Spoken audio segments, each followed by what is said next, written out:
नमस्कार आजिर एही विशेष आलोचना को स्वागत। जीवन कहले तो केबे खुशी आउ केबे गभीर दुख कष्ट एहा आम समस्तंकर नीतिदिने अनुभूति ठीक ना। किंतु कथा हेउछि सेही कठिन समय को आमे किपरि सामना करूछु।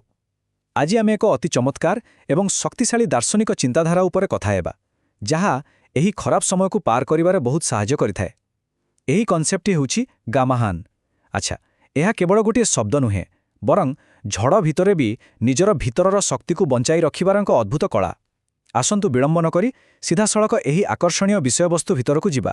सबुठारु बड़ प्रश्न होउछि जणे प्रकृतरे एमिति असहाय परिस्थिति को किपरि सहाय करि परिबो। टिके भाबंतु तो जेतेबेले चारि पाखर दुनिया संपूर्ण उलटापालटा लागे एवं कष्ट सहिबार सीमा पार होई जाए सेतेबेले जणे मनीष केमति न भांगी स्थिर रहि परिबो। इतिहासर बड़ बड़ दार्शनिक माने मध्य एही गोटी प्रश्नर उत्तर खोजिछन्ति एवं ठीक एइटी ही आमर आजिर मूल विषय ज्ञामानर प्रवेश हुए। एबे आसंतु देखिबा एही ज्ञामानर कला प्रकृतिरे कौन एवं एहाको आमे किपरि बुझिबा। सहज भाषारे कहिले गामान हेउछि असह्य परिस्थिति को धैर्य एवं सम्मानर सह सह्य करिबार क्षमता। एठारे दुईटी शब्द उपरे टिके जोर देबाकू चाहिबी, धैर्य एवं सम्मान। एहार अर्थ आदौ एहा नुहे जे आमे मुंड नुआई केवल चुपचाप कष्ट सही जिबा, जमारू नुहे। एहा एक एक्टिव बा सक्रिय प्रक्रिया। प्रतिकूल परिस्थिति आसिले भी निजर मूल्यबोध आउ आत्मसम्मान सह कौनसी सालिस न करिबा हेउछि गामान। सबुकिछि नियंत्रण बाहरकू चलीगले भी भितरर स्थिरता को धरी रखिबा ही प्रकृत गामा। अच्छा, ताहले एई विशेष धरणर सहनशीलतार मूल लक्षणगुड़िक कौन? आसंतु ता उपरे टिके नजर पकाइबा। सबुठारु गुरुत्वपूर्ण कथा हैला दृढ़ रहिबा एवं निज प्रतिक्रिया बा रिएक्शन को नियंत्रण करिबा। साधारणतः जेतेबेले किछि खराब घटे आमे तुरंत रागी जाऊ बा भांगी पड़ू, इमोशनल हुई रिएक्ट करिबा आमर प्राकृतिक स्वभाव।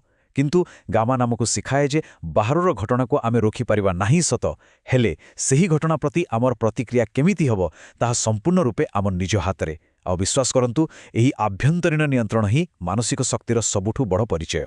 एही मानसिकता को तैयारी करिबा पई तीनोटी मूल स्तंभ रहिछि। प्रथमटी हेउछि अध्यवसाय, माने जेते बाधाविघ्न आसिले भी लगातार आगो बढ़िवार प्रयास करिबा।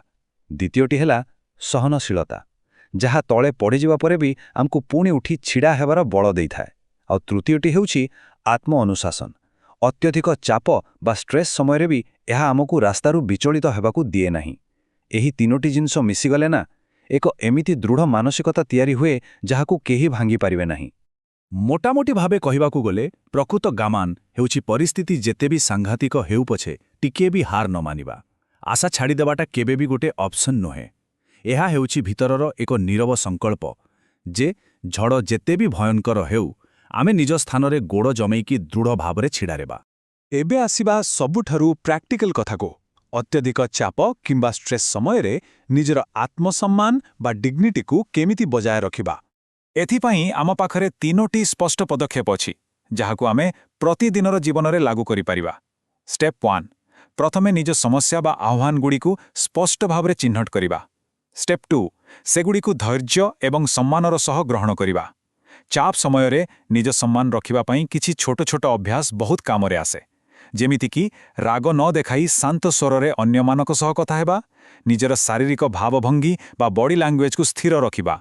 एवं स्टेप 3, निजर मनोभाव एवं कार्य को संपूर्ण नियंत्रण रे रखिबा।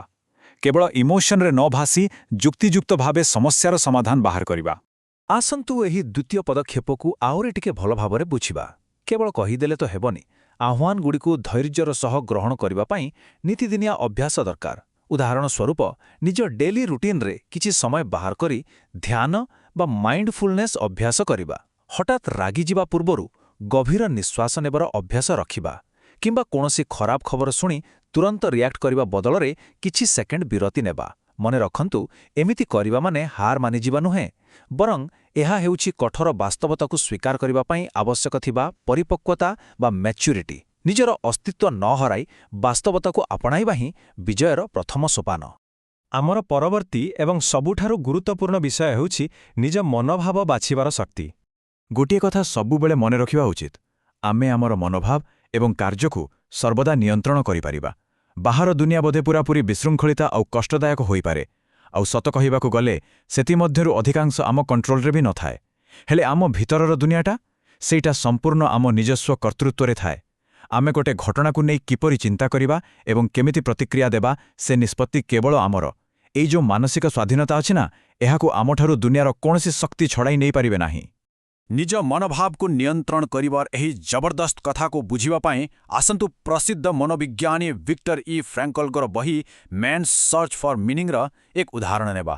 ଫ୍ରାଙ୍କଲ ନିଜେ ମାନବ ଇତିହାସର ସବୁଠାରୁ କଷ୍ଟଦାୟକ ଓ କଳା ଅଧ୍ୟାୟ ମାନେ ନାଜି କନସେଣ୍ଟ୍ରେସନ କ୍ୟାମ୍ପ ଦେଇ ଗତି କରିଥିଲେ। ସେଠାରେ ତାଙ୍କର ଅନୁଭବ ଥିଲା ଯେ ଜଣେ ମଣିଷଠାରୁ ତାର ସବୁକିଛି ଛଡ଼ାଇ ନିଆଯାଇପାରେ, କିନ୍ତୁ କୌଣସି ବି ପରିସ୍ଥିତିରେ ନିଜର ମନୋଭାବ କିମ୍ବା ଆଟିଚ୍ୟୁଡ୍ ବାଛିବାର ଯେଉଁ ଶେଷ ମାନବୀୟ ସ୍ୱାଧୀନତା ଅଛି ତାକୁ କେହି ଛଡ଼ାଇ ପାରିବେ ନାହିଁ। ଆଉ ଏହି ବିଚାରି ଗାମାନର ଧୈର୍ଯ୍ୟ ଏବଂ ସମ୍ମାନ କନସେପ୍ଟ ସହ ପୂରାପୂରି ଖାପ ଖାଉଛେ। ଶେଷରେ ଯିବା ପୂର୍ବରୁ ଏକ ଗଭୀର ପ୍ରଶ୍ନ ଛାଡ଼ିଯାଉଛି। ନିଜ ମନୋଭାବକୁ ନିୟନ୍ତ୍ରଣ କରିବା କିପରି ଏକ ଖରାପ ପରିସ୍ଥିତିକୁ ସମ୍ପୂର୍ଣ୍ଣ ବଦଳାଇ ଦେଇପାରେ। ଚିନ୍ତା କରନ୍ତୁ, ଯେତେବେଳେ ଆମେ ନିଜ ରିଆକ୍ସନର ଦାୟିତ୍ୱ ନିଜେ ନେଉ, ସେତେବେଳେ ସେହି କଠିନ ପରିସ୍ଥିତି ଆଉ ସେତେଟା ଭୟଙ୍କର ଲାଗେ ନାହିଁ, ବରଂ ତାହା ମାନସିକ ଦୃଢ଼ତା ବଢ଼ାଇବାର ଗୋଟେ ସୁଯୋଗ ପାଲଟିଯାଏ। ଏହି ଦର୍ଶନ ଶିଖାଏ ଯେ ପ୍ରକୃତ ଶକ୍ତି ବାହାରର ଘଟଣାକୁ ବଦଳାଇବାରେ ନାହିଁ, ବରଂ ନିଜକୁ ନିୟନ୍ତ୍ରଣ କରିବାରେ ଅଛି।